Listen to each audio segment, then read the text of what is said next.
jangan buru-buru membangun atau memperbaiki rumah jika kebutuhan utamanya belum diidentifikasi. Jangan membangun atau memperbaiki rumah hanya karena ingin. Percaya itu akan menguras banyak hal, tenaga, waktu, pikiran, bahkan mungkin finansial. Karena akan ada banyak hal ketika itu terjadi ya, membangun atau memperbaiki rumah. Kayaknya sekalian ini deh. Itu refleks yang sering terjadi ya, yang akhirnya membuat pemilik rumah cenderung menyesal.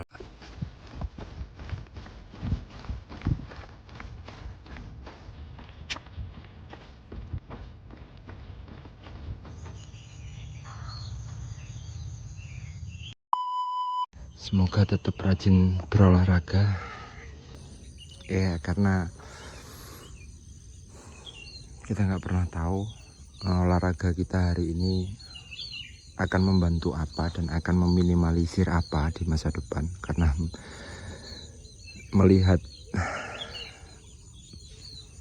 penyakit yang semakin kompleks dan semakin rumit, kayaknya olahraga itu cara meminimalisir paling murah ya.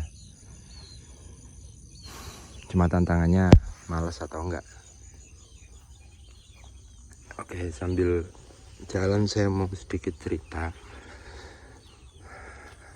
tentang seorang klien saya beberapa bulan yang lalu. Jadi ceritanya rumahnya itu baru dibangun, baru aja, benar-benar baru. Setelah rumahnya selesai dibangun, kemudian ketemu saya dan kemudian cerita keluh kesahnya bahwa kok ternyata ketika rumahnya jadi kamarnya terasa sempit. Terus saat barang-barangnya sampai dari rumah atau tempat tinggalnya yang lama, kok ternyata ruangannya habis gitu, space-nya habis, terisi oleh barang-barang lama beliau gitu. Mulai dari lemari, storage lainnya, bahkan barang-barang pribadi yang kesulitan buat ini disimpan di mana lagi, ruangannya udah habis gitu kan. Oke, nyambung ke cerita tadi, sampai dimana ketika barang-barangnya masuk semua, beliau merasa bahwa ruangannya terasa sempit. Kemudian saya tanya apakah dulu waktu merencanakan sudah berpikir sejauh ini tentang kebutuhannya di dalam rumah itu apa saja? Apakah desain layoutnya itu memenuhi kebutuhan utama beliau gitu kan, which is keduanya, suami istri ini kebetulan adalah pegawai negeri gitu kan. Nah, kemudian beliau menjawab bahwa sudah, tapi cuma saya butuh kamar ukuran segini, saya butuh ruang tamu ukuran segini, dapur segini cukup kayaknya gitu kan. Nah, masalah yang sering terjadi di sini adalah user atau pemilik rumah itu fokus kepada keinginan mereka terkait desain, visual. Nanti aku pengen kelihatan gini, nanti kamarnya segini aja cukup gitu. Segini aja cukup, tolak ukurnya keinginan bukan kebutuhan. Nah, itu pertama. Dan kedua, perilaku yang kemudian saya pelajari dari beberapa orang yang ketemu dengan saya dan kemudian ngobrol adalah kalau orang Jawa bilangnya itu ngeman atau terlalu sayang sama barang-barang yang sudah dimiliki. Jadi memang benar secara alami manusia itu lebih takut kehilangan daripada gagal mendapatkan yang baru. Jadi ini berlaku di kepemilikan furniture atau barang-barang pribadi. Itu cenderung disimpan semua, padahal belum pernah dikurasi atau belum pernah diukur mana nih yang sekiranya nggak dipakai, jarang dipakai, dan paling sering dipakai gitu kan. Nah, kedua hal ini yang kemudian tidak saling support terhadap rumah yang sudah jadi ini gitu. Nah, kemudian solusi sementara yang bisa saya sampaikan adalah yang pertama gitu. Yang pertama, jangan buru-buru membangun interiornya dulu. Seperti contoh misalnya beliau menyampaikan punya keinginan untuk membangun storage baju, pakaian dan lain sebagainya ya. Itu dikumpulkan jadi satu space gitu kan, satu storage, satu space khusus untuk itu tadi. Nah, kemudian saya bilang tunggu sebentar gitu, sebelum mengeksekusi itu, mari kita lihat dulu, kita tarik mundur nih, mana barang-barang yang benar-benar dibutuhkan, benar-benar sering dipakai, dan mana barang-barang yang memang nggak pernah dipakai. Apapun, boleh pakaian, boleh perabot rumah tangga, boleh furniture gitu. Bahkan jika perlu, misalkan ada lemari yang memang ini tidak menunjang atau tidak support terhadap layout bangunannya, ya mending ditukar gitu. Nggak perlu merasa sayang karena ini kan kayu jati, ini kan kayu asli gitu. Nggak perlu, karena ketika itu ditukar dengan storage yang baru dan menunjang layout yang ada, secara value akan jauh lebih menguntungkan yang baru gitu kan. Karena gini, prioritasnya itu bukan prioritas utama ketika ruangan itu kurang gitu kan, dalam arti kurang secara space dan ukuran bagi pemilik, maka prioritasnya adalah efisiensi space. Nah, itu berkesinambungan antara storage yang digunakan, desain interior yang dipilih, terus kemudian barang-barang yang dipilih dan dipakai, itu semua berkesinambungan. Maka dari itu prioritasnya udah kelihatan nih. Kalau ternyata prioritasnya itu di memaksimalkan space dan efisiensi, maka secara visual atau secara originalitas material itu seharusnya jadi prioritas kedua gitu. Nah, pentingnya untuk menstruktur prioritas ini memudahkan kita dalam menentukan bagaimana desain interior ini akan kita pilih, akan kita eksekusi gitu. Nah, akhirnya beliau menyepakati bahwa oke, kayaknya itu pilihan yang benar dan bisa kita lakuin. Yang pertama kita lakuin memang harus menyeleksi mana barang-barang yang kita butuhin, mana barang-barang yang memang nggak kita butuhin. Itu diseleksi dulu. Nah, ketika sudah tahu barang-barang pokok atau barang-barang inti yang memang benar-benar mereka butuhkan dan mereka pakai, kemudian kita lanjut ke langkah kedua. Langkah kedua adalah menentukan desain storage-nya, menentukan desain interiornya. Kayak contoh seperti ini, misal beliau sudah memiliki lemari kayu jati asli, solid. Nah, karena beliau merasa sayang, beliau memaksa bahwa kayaknya lemari ini harus ditinggal deh. Kayaknya lemari ini harus, karena isinya baju yang sering dipakai, beliau memutuskan untuk memasukkan kamar. Nah sedangkan kamar beliau ukuran 3 meter kali 3 meter, 3 meter kali 3 meter masuk tempat tidur ukuran 2 meter 2,1 kali 2,1 itu sudah penuh gitu kan.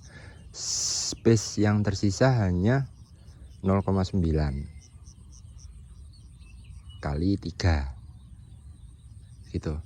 Nah sedangkan lemari yang beliau miliki itu ukurannya 70 lebih, hampir 8 ya 70 lah, 70 cm itu untuk lebarnya.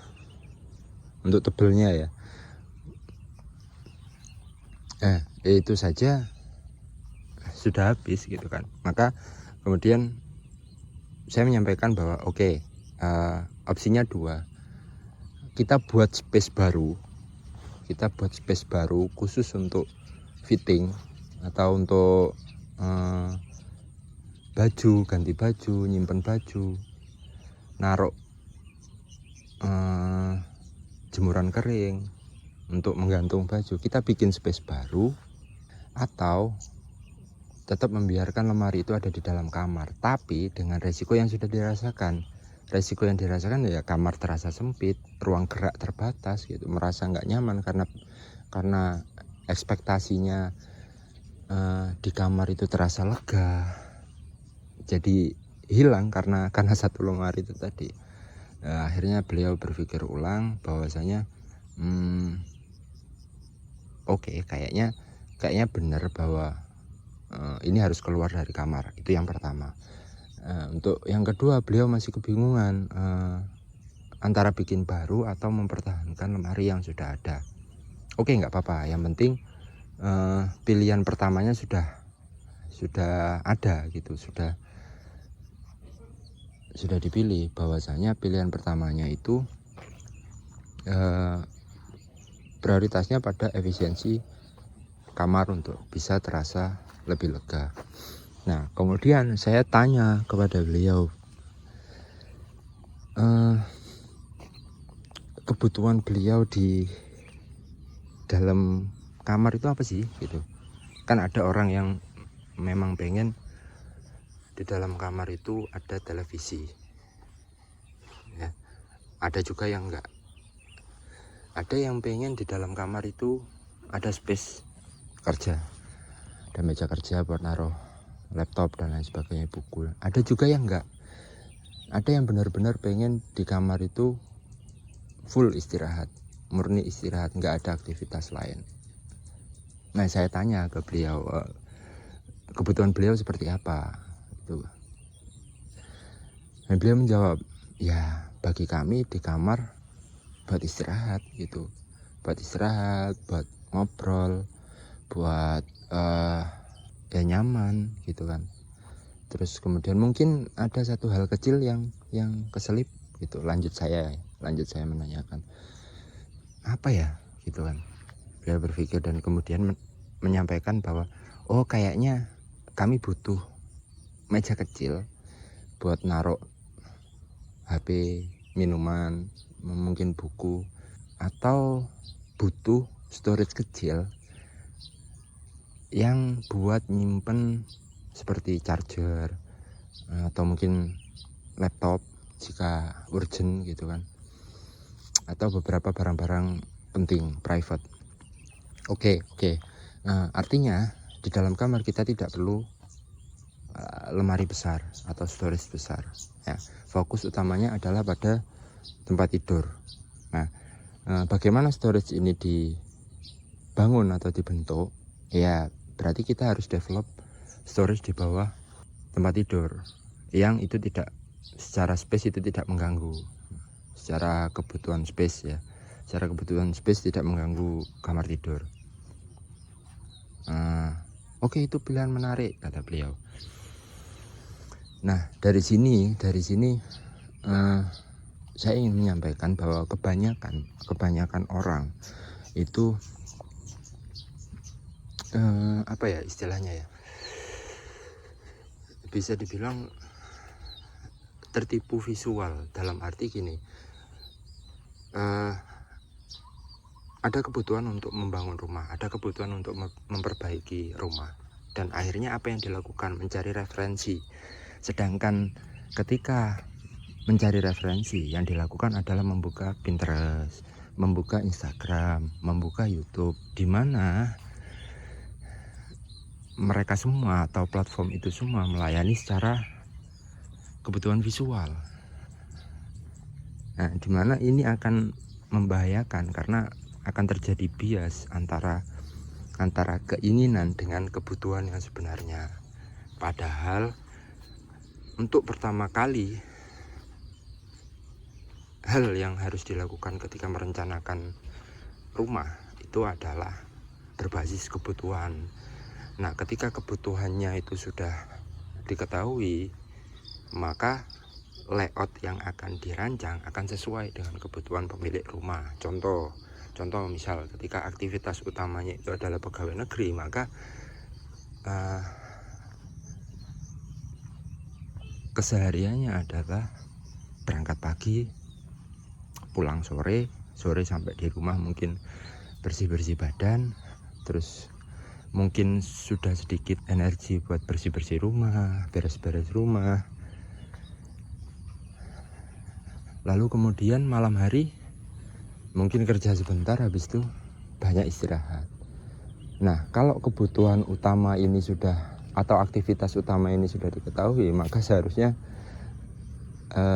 zoning areanya bukan dengan desain interior yang rumit dan sifatnya high maintenance. Karena nggak mungkin dong dengan aktivitas yang sepadat itu kemudian pulang ke rumah tujuannya untuk istirahat, banyak istirahat, tujuannya biar nyaman, biar nggak makin stres, malah sibuk dengan karena ruangannya atau interiornya rumit, dia harus beres-beres ini, bersih-bersih ini, dapurnya terlalu luas, terlalu banyak perabot, kan nggak mungkin gitu loh. Nah, makanya jangan sekali-sekali mungkin nggak mungkin kalau nggak sama sekali melihat referensi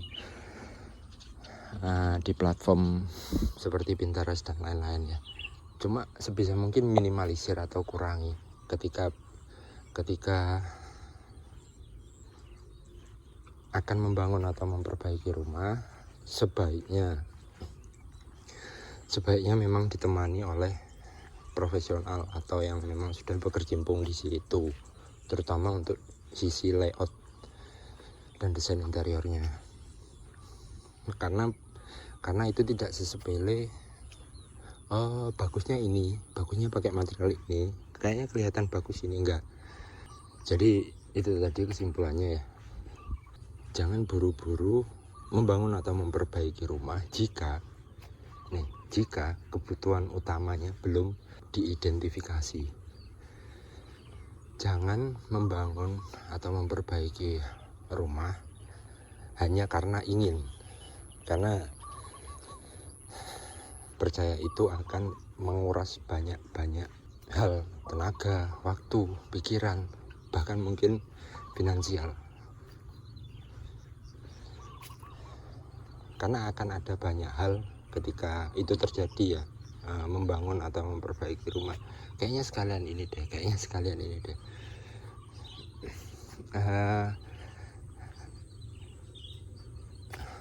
Itu refleks yang sering terjadi ya, yang pada akhirnya membuat pemilik